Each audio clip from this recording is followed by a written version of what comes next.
Buen día, niños. El tema de este video es tipos de reactivos, es un repaso. Revisemos. Un examen es la evidencia, es decir, la prueba de los conocimientos y habilidades que permite identificar fortalezas y debilidades. Los conocimientos y habilidades que el niño ya adquirió son las fortalezas, los conocimientos y habilidades que el niño todavía no adquiere son sus debilidades. Los exámenes se componen de reactivos que consisten en la formulación de proposiciones. Una proposición es un enunciado o una oración que nos propone, por eso se llama así, nos propone una verdad y nosotros tenemos que decidir si esa verdad es cierta o falsa. También pueden ser preguntas que, como su nombre lo indica, tienen signos de interrogación o pueden ser problemas para ser contestados o podemos decir que tiene operaciones, sumas, restas, multiplicaciones, etc. Por su parte, los aciertos representan los conocimientos que ya adquiriste y los errores representan los temas que los niños necesitan reforzar. Las preguntas se dividen en dos tipos, abiertas y cerradas. Las preguntas abiertas nos piden que expliquemos el tema con nuestras propias palabras o que expongamos el tema con nuestras propias palabras. Ejemplo, ¿qué es una pregunta abierta? Y aquí podemos contestar tal y como viene en nuestro temario o tal como viene en nuestro libro o podemos contestar con nuestras propias palabras. Son un poquito difíciles de revisar para el maestro porque a veces el niño lo explica de una manera en que otra persona no lo entendería. Entonces, aquí depende mucho de lo que el maestro opine. Las preguntas cerradas, por su parte, solamente tienen una respuesta correcta. Aquí no depende de lo que el maestro crea que contestó bien o mal el niño. Aquí solamente hay una respuesta correcta. Lo que subrayó o si era el número correcto o la letra correcta, etc. Hay de varios tipos. Opción múltiple, correspondencia o relación, complementación, falso verdadero, ordenamiento y analogía. Hay más, pero aquí no se incluyen. Entonces, la característica más importante de las preguntas cerradas es que tienen una sola respuesta correcta. Aquí hay algunos ejemplos de preguntas abiertas. Son las que enuncian un tema o pregunta y el alumno debe de exponer o explicar el tema con las palabras que crea convenientes, es decir, con sus propias palabras o tal y como venía en su libro. Aquí hay un ejemplo sobre qué material escribían en el antiguo Egipto y aquí el alumno puede contestar en los papiros que recolectaban, en el río, etcétera, etcétera, etcétera. Y aquí ya va a explicar el tema. Y lo mismo con las otras dos. Pero a veces podemos tener este tipo de preguntas. Por ejemplo, ¿el día es caluroso? ¿El hielo es sólido? Aquí no nos piden que expliquemos si un día es caluroso o no, solamente vamos a contestar sí o no. En el hielo es sólido, solamente también tenemos dos opciones, sí o no. Esta, aunque tenga la rayita al final y parece que ahí podemos poner mucho, no es una pregunta abierta. No nos están pidiendo explicar un tema. Aquí solamente hay dos respuestas posibles, sí o no, igual acá. ¿El día es caluroso? Sí. ¿El hielo es sólido? Sí. Entonces nada más hay dos opciones. No es una pregunta abierta. Estos ejemplos también se los agrego aquí porque a veces confundimos estas preguntas con preguntas abiertas y no lo son. Dice, un examen es la evidencia de los conocimientos y habilidades que permite identificar fortalezas y aquí para empezar está mal formulado porque tiene signos de interrogación y esto en realidad era una afirmación. Y aquí lo único que nos falta es una palabra. Entonces, este es un reactivo de complementación. Solamente falta una palabra. Aunque esté al final la rayita, no nos está pidiendo que expliquemos un tema. Solamente nos falta una palabra. Entonces, es de complementación. Otro ejemplo, los aciertos representan los conocimientos que ya adquiriste y los errores lo que necesitas.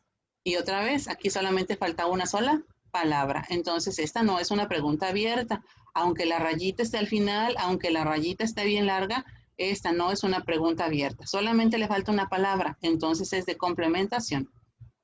Son difíciles de revisar. ¿Por qué? Porque a veces los niños van a poner demasiadas palabras, a veces van a poner muy poquitas, a veces van a poner sus propias palabras y a lo mejor nadie más les entiende más que el maestro que ya los conoce. Entonces, por eso casi no se utilizan estas para revisar a muchas personas o que no las conocemos. Por ejemplo, ¿qué se debe hacer para combatir la obesidad en México? Cada niño puede poner una, dos, tres respuestas o incluso pueden llenar hasta una hoja. Por eso son difíciles de revisar. Imagínense un maestro leyendo a 36 niños y si los 36 niños quieren contestar una respuesta del tamaño de una hoja, ¿cómo le va a hacer el maestro? Se tardaría mucho.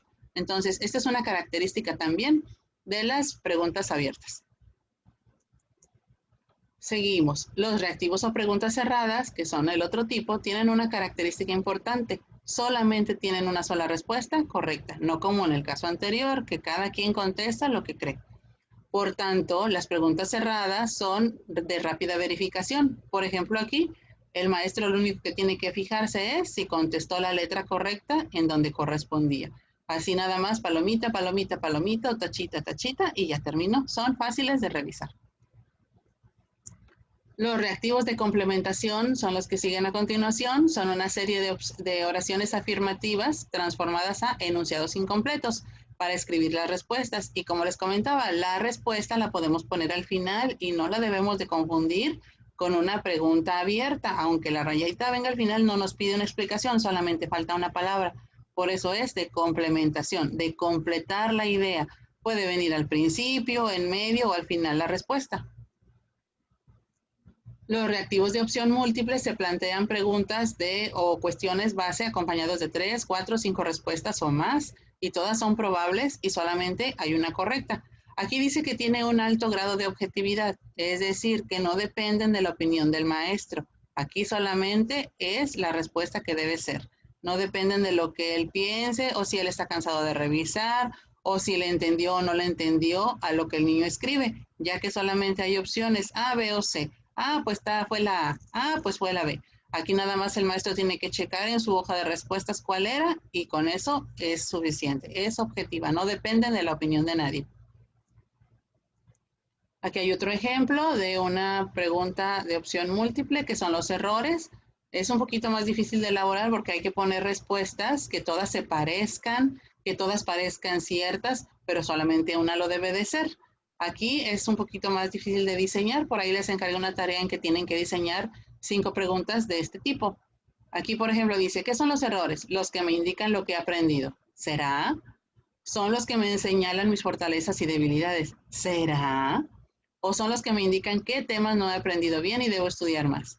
Entonces, aquí estas son fáciles de contestar, pero son difíciles de diseñar o de inventar. Ustedes también tienen que saber crear o diseñar este tipo de preguntas, pero hay que poner en las respuestas algunas que puedan parecer la respuesta correcta, pero que no lo sean. Los que siguen son reactivos de correspondencia o relación y presenta 2 bloques de preguntas sobre un mismo contenido. Cada bloque está constituido por 2 series. Una corresponde a cuestionamientos y otra a las alternativas. O puede ser que a veces no traiga preguntas, pueden ser nada más enunciados como en este caso, o como en este caso también es de correlación o correspondencia. Y aquí vemos que ponemos la letrita, pero acá no hay preguntas. Acá solamente nos ponen un esquema, pero cada letra corresponde a un inciso. Por eso se llaman de correspondencia, porque cada columna tiene un elemento que corresponde al otro. Seguimos con los reactivos de ordenamiento. Estos son series de datos. Nos van a presentar un conjunto de datos. Pueden ser situaciones, hechos, números, etcétera, que se presentan al alumno para que los ordene. La organización puede ser de importancia, de valor, cronológico, mayor a menor, menor a mayor, etcétera. Hay que tener mucho cuidado con eso. A veces los acomodan en sentido contrario. Si dice menor a mayor, hay que fijarnos muy bien en qué sentido lo está pidiendo. Los reactivos de analogía presentan una comparación o relación entre varios conceptos, apreciando y señalando características generales y particulares, generando razonamientos y conductas basándose en la existencia de las semejanzas entre unos y otros. Este tipo de preguntas se los ponían mucho a los exámenes de secundaria. Es bueno que repasen un poquito también sobre esto y que busquen en internet para que se vayan habituando también a pensar de esta manera. Dice, alas son a pájaros como piernas a humanos. Conductores a coche como piloto es a avión. Piloto es avión como maquinista es a tren. Llanto es a como carcajada es a la. Entonces aquí nosotros nos tenemos que fijar, la carcajada es a la alegría. Alegría es un sentimiento. Entonces, llanto, ¿qué sentimiento le corresponde? Aquí hay que pensar muy bien qué vamos a contestar. Seguimos con las preguntas o reactivos de falso o verdadero. Estas están muy fáciles, a muchos les gustan mucho, pero a veces también se confunden. Son aquellas en donde se propone una afirmación y el estudiante debe decidir si esta es falsa o verdadera. Y aquí hay unos ejemplos. ¿El león es un animal doméstico? F o B. ¿Sí o no? Bueno, después de ver los tipos de preguntas o reactivos, también tenemos que revisar que hay unos exámenes especiales. Son aquellos en que las respuestas no se anotan en el examen o dentro de él, sino que les van a dar una hoja llamada óptica. Estas se las dan aparte, hoja de respuestas. ¿Por qué se llaman ópticas? Porque los resultados no son verificados por un humano, son verificados por medio de un lector de computadora. Entonces, aquí la persona no puede decir, no, él la puso bien, él trató de rellenar este ovalito, él puso ahí una rayita. No, si es en hoja óptica tienen que tener mucho cuidado, ya que los que les van a revisar a ustedes van a ser programas de computadora. Los exámenes con respuesta de hoja óptica se deben seguir al pie de la letra, las indicaciones que contenga la hoja. ¿Se trata de qué? De llenar ovalitos, generalmente con lápiz número 2. Si no lo hacen con este lápiz, puede ser que la computadora no lo lea. No debe de tener taches, no debe de tener borrones. La computadora no va a entender. Ella nada más va a verificar que esté lleno su óvalo, como a la computadora se le indicó. Si ustedes se salen del óvalo o dicen, no, es que aquí está, se va a entender, la computadora no va a entender lo que ustedes trataron de decir. La computadora solamente va a revisar que esté lleno el óvalo. Cuando esto sucede, cualquiera de estos errores pasa, entonces la respuesta va a ser invalidada y la computadora se los va a calificar como un error, un acierto menos nada más. Y bueno, hasta aquí este tema. Gracias.